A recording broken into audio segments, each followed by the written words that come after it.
their statements in advance of the December European Council. The Taoiseach has already spoken some detail about the expectations for the Article 50 meeting on Brexit, the Euro Summit and several items for discussion tomorrow and Friday. This includes the multi-annual financial framework, which I will go into in a little bit more detail, the single market, migration, security and defence, the external relations, as well as the fight against racism and xenophobia, disinformation and climate change. As he also mentioned, I will speak on the further issues, in particular the multi-annual financial framework, preparations for the next strategic agenda, including the outcome of the citizens' dialogues and the consultations on the future of Europe. And I know then obviously next week we will have a further chance for questions, but I have taken many of the suggestions and obviously the statements that are made on board ahead of that.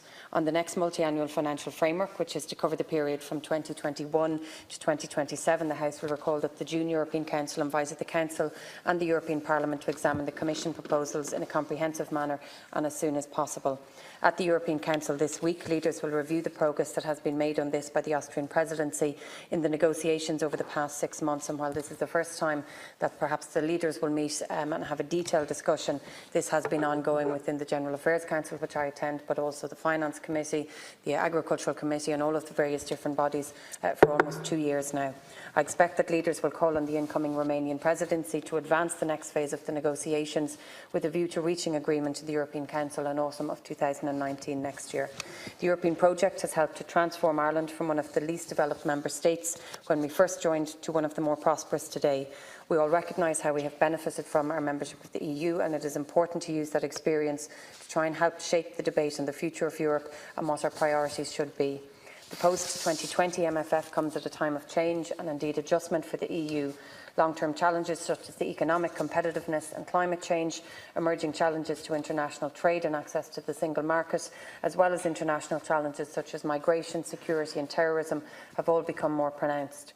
The departure of the UK will also cause short and longer-term practical challenges for the MFF, the most obvious being the smaller budget that might entail if member states do not pay more. With Ireland's growing prosperity, however, we have moved from being a net beneficiary to a net contributor to the EU budget, and recognising how we have benefited in the past, we are open to contributing more, provided that it meets European added value objectives. Of course, from Ireland's perspective, as deputies have already raised, it's important that current policies that demonstrate that value continue to be properly supported. From our part, the CAP remains a particular priority for Ireland. Expenditure in the area of agriculture helps support 44 million jobs across the whole of the EU, while contributing to food safety, food security, rural sustainability and environmental standards. Cohesion is also another more traditional policy and is important in helping member states to unlock their economic potential. This will benefit all of us in the long run, and particularly as a country that has in years past benefited from cohesion, we see that other newer, smaller joining member states should benefit in the same way. I particularly welcome the emphasis on other policies which function very well, such as the Erasmus+, Connecting Europe Facility, Horizon, which supports research and development, and indeed the peace programmes and the peace and interreg programmes for the cross-border community initiatives. I believe that budgets for such fundamental areas should be protected, and we hope that they will be. We also acknowledge the concerns of our partners and support investment in the evolving priorities like migration, climate change, digital transformation, security and defence, but again this has to bring the European added value. In terms of the strategic agenda and a meeting which will take place in Sibiu next May, leaders will discuss the main outcomes of the citizens' consultations that have been taking place across the Union. This initiative has encouraged people in all member states to have their say on the future shape and the future direction of the European Union.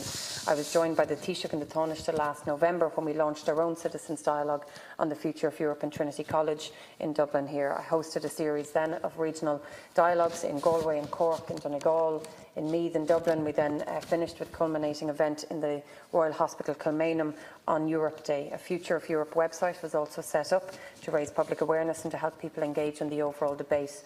We also travelled to various different universities and many of our institutions from the European Movement Ireland, the IIEA, the Commission, the Parliament have all hosted their own series of events, including industries and sector representative groups as well. Our dialogues were characterised by strong positivity, I think, about the EU and Ireland's role within it. For the future, our citizens want to see the EU continues to do or for the future, citizens want to see the EU continue to do what it does well by supporting programmes that deliver concrete benefits for our citizens. Again, I've mentioned some earlier, the Common Agricultural Policy, Erasmus+, and for us in Ireland, Horizon 2020 has been particularly beneficial. It was clear that we should continue to focus on implementing practical measures which improve the lives of our citizens, such as completion of the single market, particularly in the area of services, and the full implementation of the digital single market. It was Mark Rutte recently who said that if we implemented fully the digital market, the single market in the area of goods and services, we could add about £1 trillion to the overall budget of the European Union, which obviously would have a positive impact, I think, on all of our economies. Our citizens also want the EU to focus on current challenges, including climate change, migration, terrorism, cybersecurity and cross-border crime, and to maintain the principle of subsidiarity by ensuring that decisions are taken at the appropriate level. Yesterday at the General Affairs Council we had a discussion over lunch on subsidiarity, and while the Commissioner at the very outset said not to ask him how to explain what subsidiarity means, because I think it means different things to different people. For me, and throughout the dialogues, what was very interesting is that for some people they felt that Europe interfered too much, particularly in areas of legislation. When we looked at agriculture, the environment, small and medium enterprises, for others they felt that they didn't interfere enough. You then had other people who felt that Europe should be involved in more social issues, and so the question around how do we make it work and how do we ensure that the Union is strong but that people feel it's democratic. You have a number of suggestions being put forward at the moment that would ensure further scrutiny of legislation, which would build on the REFIT programme, which is currently ongoing. There are proposals to ensure that there is more transparency when it comes to our legislation, to make sure it's fit for purpose, and then I think making sure that people are connected from the ground up. And so there are proposals now that our own local authorities within each member state would have greater connectivity and access to our European Parliament and our Commission, and I think that gets to the very heart of some of the issues that Deputy Boyd Barrett was raising as well, that people feel that their issues and concerns at a local level are being raised also at a European level as well.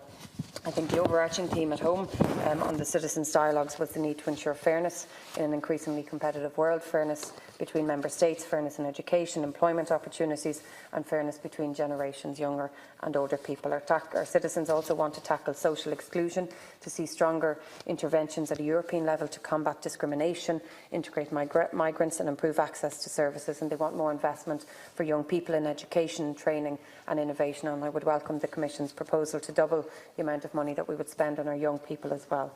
They want the European Union to be a global leader in tackling climate change, with incentives for the transition to renewable energies, along with more protection for rural landscapes and a concerted effort to close the rural-urban divide. On external relations, our citizens believe that the EU has a moral imperative to do more for countries in the south and east and to promote education and empowerment in Africa. They also believe that globalisation should not be allowed to proceed at the expense of human rights. Finally, I think it's clear that our citizens want the EU to engage better, to explain and to communicate its policies, its overall objectives. We learned that the Union needs to reaffirm, I think, its relevance in the lives of people, not just at time of crisis or when there is change, but that this needs to be constant. During the dialogues, I announced that €100,000 worth of funding to support individual groups, organisations and projects aimed at communicating the European issues would be announced and were given out last year, and again that funding would be announced early next year to allow, again, community and groups and organisations to apply. Ken Corley, the citizens' dialogue process in Ireland, I think, has been an invaluable assistance in creating the vision of an attractive EU, one that citizens can trust and support, and I'm grateful to everyone in their response to our call to get involved. I was pleased to launch this report in October of this year, which is available for anybody to read. We have also, along with other member states, provided a report to the Commission, which has compiled a composite report for presenting to the European Council this week, which the Taoiseach will do. The intention is that this will guide leaders as they work to identify key priorities in advance of the informal summit, as I mentioned, which will take place in Sibiu in May next year. At that meeting, leaders will prepare the strategic agenda for the EU from 2019 to 2024, with a view to agreeing it at the European Council in June of 2019. Finally, moving on, I want to talk. A quick note on the European Council in that they are expected to take note of the Commission's proposal for a long-term climate strategy for the EU and to invite the Council to prepare for discussions earlier next year. This is, of course, a very important issue and we will participate actively in discussions.